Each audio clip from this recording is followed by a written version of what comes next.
आत्ताच मागच्या व्हिडिओमध्ये मोदीजींचं कौतुक केलं की बाबा ते विकासाच्या मुद्द्यावर बोलतायत आणि समोर ही बातमी आली.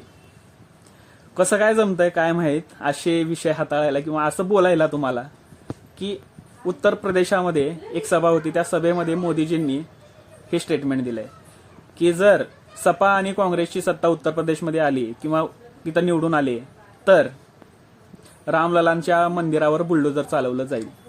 कसं शक्य आहे बरं सांगा मला. आणि पुन्हा रामललांना तंबूतमध्ये बसवलं जाईल.